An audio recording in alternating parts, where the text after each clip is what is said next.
நம்ம லைஃப்ல பாசிட்டிவிட்டி அதிகரிக்க நாம கடைபிடிக்கிற முதல் பழக்கம் இயற்கையுடன் செலவிடுவதுதான். நாம நம்ம வாழ்க்கையில எலக்ட்ரானிக் டிவைஸுடன் பின்னி பிணைந்ததும் ஆயிற்று. காலை எழுந்தவுடன் இருந்து நைட் தூங்க போகிற வரைக்கும் ஸ்கிரீனையே பார்த்து கொண்டிருக்கிறோம். அதனாலேயே இயற்கை விட்டு விலகி வந்துட்டோம். நம்ம யூஸ் பண்ணுகிற டிவைஸ்க்கு சார்ஜ் போட்டாதான் அது சார்ஜ் ஆகும். அது மாதிரி தான் நம்ம மைண்ட் அண்ட் பாடிக்கும் சார்ஜ் தேவைப்படுது. இந்த ரெஃப்ரெஷ் எங்கிருந்து கிடைக்குதுன்னு நினைச்சீங்கன்னா, அது இயற்கையிலிருந்து தான் கிடைக்குது. அதனாலேயே அதிக நேரம் இயற்கையோட செலவிடுவது பழக்கமாவே மாத்திக்கோங்க. ஆனால் இன்றைய காலகட்டத்தில இயற்கையோடு இணைந்து வாழும் வாழ்க்கை என்கிறது கஷ்டமா போயிடுச்சு. எந்த எந்த விதத்தில எல்லாம் முடியுமோ, அந்தந்த விதத்தில இயற்கையோட கனெக்ஷனா தவறாம ஏற்படுத்திக்கோங்க. உங்க வீட்டு பக்கத்துல பார்க் இருக்கா?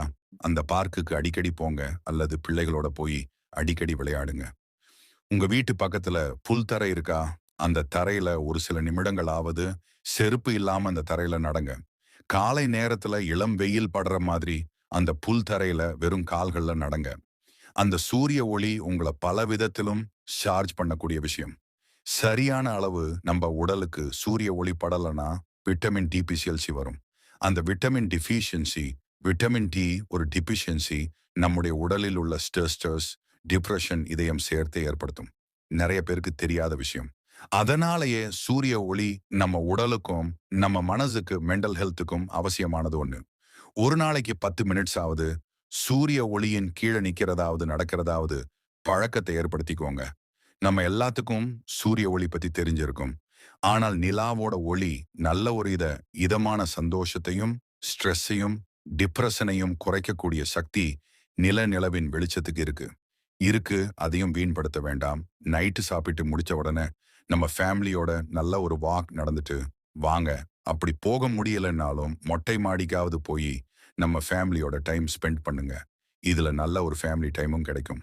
நிலா கிட்ட இருந்து ஒரு நல்ல ஒரு வைப்ரேஷனும் கிடைக்கும். 2வது பழக்கம், ஆக்கப்பூர்வமான செயல்கள்ல ஈடுபடுங்க. உங்க லைஃப்ல ஏதாவது ஒரு ஹாப்பி எடுத்துக்கோங்க. அந்த ஹாப்பி மூலமா ஏதாவது ஒரு புது விஷயத்தை உருவாக்க முயலுங்க. ஒரு நல்ல படம் வரைவது இருக்கலாம். ஒரு கவிதை எழுதுவதாவது இருக்கலாம். ஸ்டிச்சிங், எம்ப்ராய்டரி, தோட்டம் அமைப்பது உங்களுக்கு நீங்களே அமைச்சுக்கோங்க. அதிலிருந்து ஏதாவது ஒரு விஷயத்த புதுசா உருவாக்குங்க. ஒரு சிலர் நம்ம உருவாக்கின பொருளை மற்றவங்கள்ட்டையும் போய் காட்டணுமா? அவங்க கிட்ட ஒப்பீனியன் கேட்கணுமா? ஆரம்பிச்சிடுவீங்க. ஆனா நான் ஆக்கப்பூர்வமா செயல்படுங்க அப்படின்னு சொல்றது உங்களுடைய மன திருப்திக்காக மட்டும்தான்.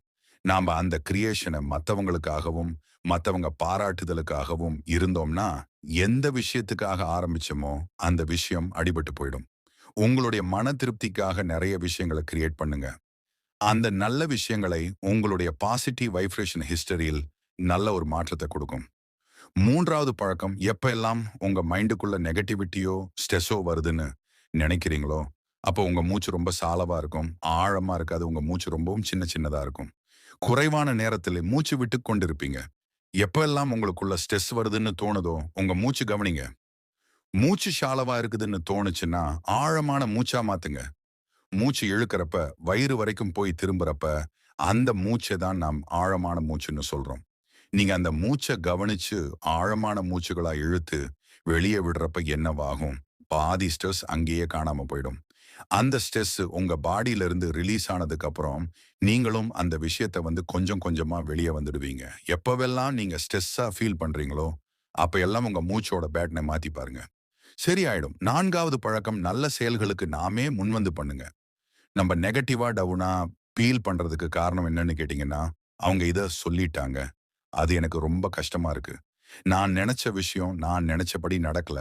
அதனால எனக்கு ரொம்ப ஏமாற்றமா இருக்கு. தொடர்ந்து நாம் நம்மள பத்தி மட்டும் தான் சிந்திப்பது தான் காரணம். அப்ப நெகட்டிவ் திங்கிங் உள்ள வந்துடும். அப்படி உங்க கிட்ட இருந்து உங்க ஃபோக்கஸ் மத்தவங்க கிட்ட திருப்புங்க. உங்கள சுத்தி நெறைய பேருக்கு உதவி தேவைப்படும். அவங்களுக்கு நீங்களே போய் வாலண்டியரா உதவி செய்யுங்க. அப்படி இல்லன்னா இந்த மாரி ஆர்கனைசேஷன் இருக்கிறாங்க. அவங்க கூடயும் இணைந்து நல்ல செயல்கள்ல ஈடுபடலாம். மத்தவங்களுக்காக நல்ல செயல்கள்ல ஈடுபடும்போது, நம்மளுக்கு பாசிட்டிவ் எனர்ஜி கூட தொடங்கும். 5வது பழக்கம், நம்மளுடைய மனச சுத்தப்படுத்துறது. நமக்கு எல்லாத்துக்கும் தெரிஞ்சும், தெரியாமலும் தேவையற்ற நம்ம மனசுக்குள்ள குப்பைகள சேர்த்துக் கொண்டிருக்கிறோம். பழைய பீலிங்ஸ், எமோஷனல் எது வேணும்னா இருக்கலாம். இந்த மாரி பழைய குப்பைகள மனசுக்குள்ள போட்டு அடைச்சுக்கிட்டே இருக்கிறோம். எப்படி நம்ம வீட்டுக்குள்ள குப்பைய டைமுக்கு அகற்றுகிறோமோ, அதே மாதிரி நம்ம மனசுக்குள்ளேயும் குப்பைய அந்த நேரத்துக்குள்ள அகற்றி விடணும்.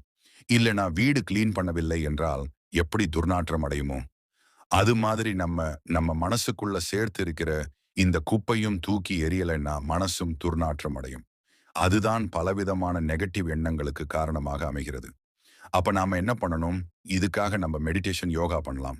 இப்படி ஏதாவது ஒரு பயிற்சியின் மூலமா தொடர்ந்து அப்பப்ப உங்க உடலையும், மைண்டுக்குள்ள தேவையற்ற பழக்கங்களை தூய்மைப்படுத்த வேண்டும்.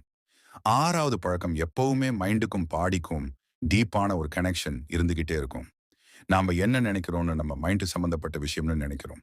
நம்மளுடைய உடல் நிலையும் நம்ம மைண்ட் அதே நேரத்துல பாதிக்கும். உங்களுடைய உடம்புல கழிவுகள் வெளியேற்றாமல் இருக்குன்னா, அது நம்மள பெரிதும் பாதிக்கச் செய்யும்.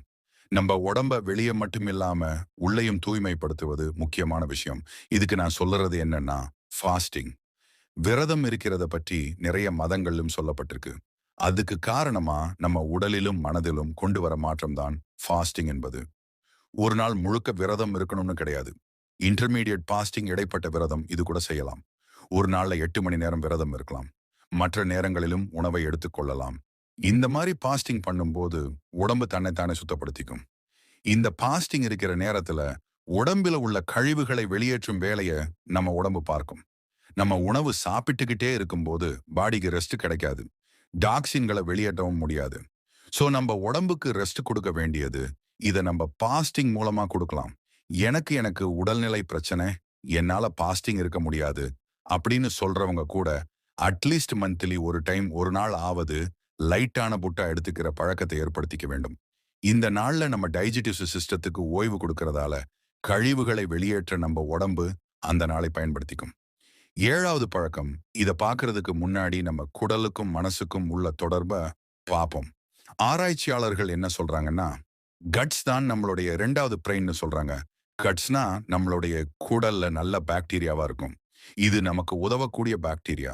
நம்மளுடைய இம்யூனிட்டி சிஸ்டத்துக்கு உதவக்கூடிய பாக்டீரியா. இந்த பாக்டீரியா குறையும் போது நம்ம உடலுக்கு இம்யூனிட்டி சிஸ்டம் பாதிக்கும். என்னடா பாசிட்டிவ் திங்கிங் பத்தி பேசாம டாக்டர் மாதிரி குடலை பத்தி பேசணும்னு நினைக்க வேண்டாம். குடல் பாதிக்கும் போது நமக்கு ஸ்ட்ரெஸ் அதிகமாக்கும். சின்ன சின்ன பிரச்சனைகள் கூட தாங்க முடியாது. நாம் பாசிட்டிவாக இருக்க உடலை நன்கு கவனித்துக் கொள்ளவும்